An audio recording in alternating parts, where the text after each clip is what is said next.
রাধে রাধে সবাইকে, আমার নতুন একটি মিনি ব্লগে সবাইকে ওয়েলকাম। তো আজকের ব্লগটি হচ্ছে আমি সারাদিন কি করে সব কিছু তোমাদের সাথে শেয়ার করব। তো সকালে ঘুম থেকে উঠে আমি প্রথমে কর দর্শন করে নিয়েছি, তারপরে একটু ভগবানের কাছে প্রার্থনা করে নিচ্ছিলাম, তারপর মা ভূমিকে প্রণাম করে নিয়েছি, তারপর বাইরে গিয়ে সূর্যদেবকে প্রণাম করে নিয়েছি। আসলে ব্রহ্ম মুহূর্তে উঠলে খুবই ভালো। দেখো এখনও কিন্তু দিনের আলো ফুটেনি, কিন্তু আমার ক্যামেরাতে একটু আলো আলো লাগছে। এরপর আর কি নিজের ফেসটা একটু ভালো করে দেখে নিচ্ছিলাম, মুখটা ধুয়ে নিয়েছিলাম ভালোভাবে জল দিয়ে। তারপরে আর কি বাইরে যে দেখতে পাচ্ছ, এটা হচ্ছে আমার সবজির বাগান, যেখানে আমি সবজি করছি। এখনো মাত্র গাছ রোপণ করেছি, এখনো হয়নি, হলে তোমাদের সাথে শেয়ার করবো অবশ্যই। এরপর আর কি আমি ঘরটা সুন্দর করে ঝাড় দিয়ে নিচ্ছিলাম। তো সকালে উঠে প্রথমে মুখ টুক ধুয়ে সব কিছু বৃন্দা দেবীকে প্রণাম করে, সূর্যদেবকে প্রণাম করে তারপর আমি ঘরটা ঝাড় দিই। তো কারা কারা এমন করো আমার মতো অবশ্যই জানাবে। আর এরপর আর কি ঘরটা সুন্দর করে মুছে ফেলছিলাম। এই যে দেখছো, এটা হচ্ছে টুকুর বাবা আমার জন্য এনেছে। এটা দিয়ে ঘর মুছতে আমার ভীষণই ভালো লাগে, কারণ আমি বসে মুছলে না আমার কোমরটা ভীষণই ব্যথা করে। তো যাদের যাদের সিজার হয়েছে তারা অবশ্যই জানো যে বসে কোনো কাজ করলে আমাদের কি হতে পারে। তো এরপর আর কি আমি এটা দিয়ে সুন্দর করে ঘর মুছে ফেলেছি। তারপর আমি স্নান টান করে ঠাকুর ঘরে চলে এসেছি। তো ঠাকুর কাছে একটু প্রার্থনা করে নিচ্ছিলাম। তারপর আমি আচমনি করে নিচ্ছি। আচমনি করার পরে আমি সুন্দর করে তিলক ধারণ করে নেব। সমস্ত ভগবানের সেবার আগে অবশ্যই তিলক করা অবশ্যই কর্তব্য, কারণ কোনো তিলক ছাড়া ভগবানের সেবা সম্পূর্ণ হয় না। তারপর আমি সুন্দর করে তিলক ধারণ করে নিচ্ছিলাম।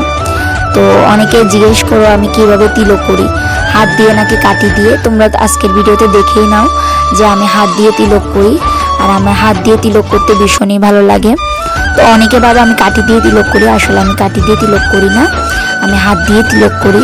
তো আমার হাত দিয়ে তিলক করলে আমার তিলকটা খুবই সুন্দর হয়। তো এরপরে আর কি কিছুক্ষণ মালা জপ করে নিয়েছি। আমার সবচেয়ে সকালে উঠে ফেভারিট কাজ হচ্ছে মালা জপ করা।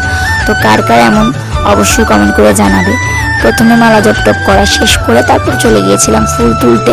তারপরে এই যে দেখো ফুল তুলসী তুলে নিয়েছি। এই যে সাদা ফুল নিয়েছি 2 রকম, প্রায় 4 রকম ফুল পেয়েছি, নীলকণ্ঠ ফুল, সাদা ফুল, আর এই যে ফুলটা, আর হচ্ছে তুলসী পাতা। সব কিছু তুলে আমি তোমাদের সাথে একটু শেয়ার করছি। সব কিছু আয়োজন করে নিয়েছি, আর তোমরা কিন্তু জানাবে আমার ঠাকুর সিংহাসনটা কেমন। এরপর আর কি পঞ্চপ্রদীপ রেডি করে নিয়েছি।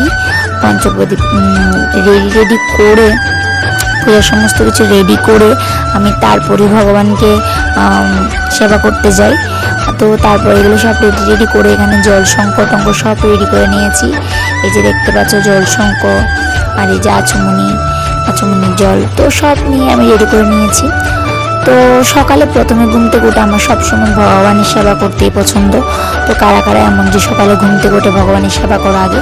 তো এদিকে গোপালকে স্নানও করে নিয়েছে। আজকে আমার গোপাল ড্রেস দেখো, আর আজকে আমার সেবা করা কমপ্লিট। তোমরা অবশ্যই কমেন্ট করে জানাবে আমার আজকে সেবাটা কেমন লাগছে। আর এই যে দেখছি, এটা হচ্ছে পুণ্ড্রীদি বিদ্যানিধি, যিনি হচ্ছে বিশ্ববানু, কলিযুগে তিনি পুণ্ড্রীদি বিদ্যানিধি নামে আবির্ভাব হয়েছে নেখলে। তো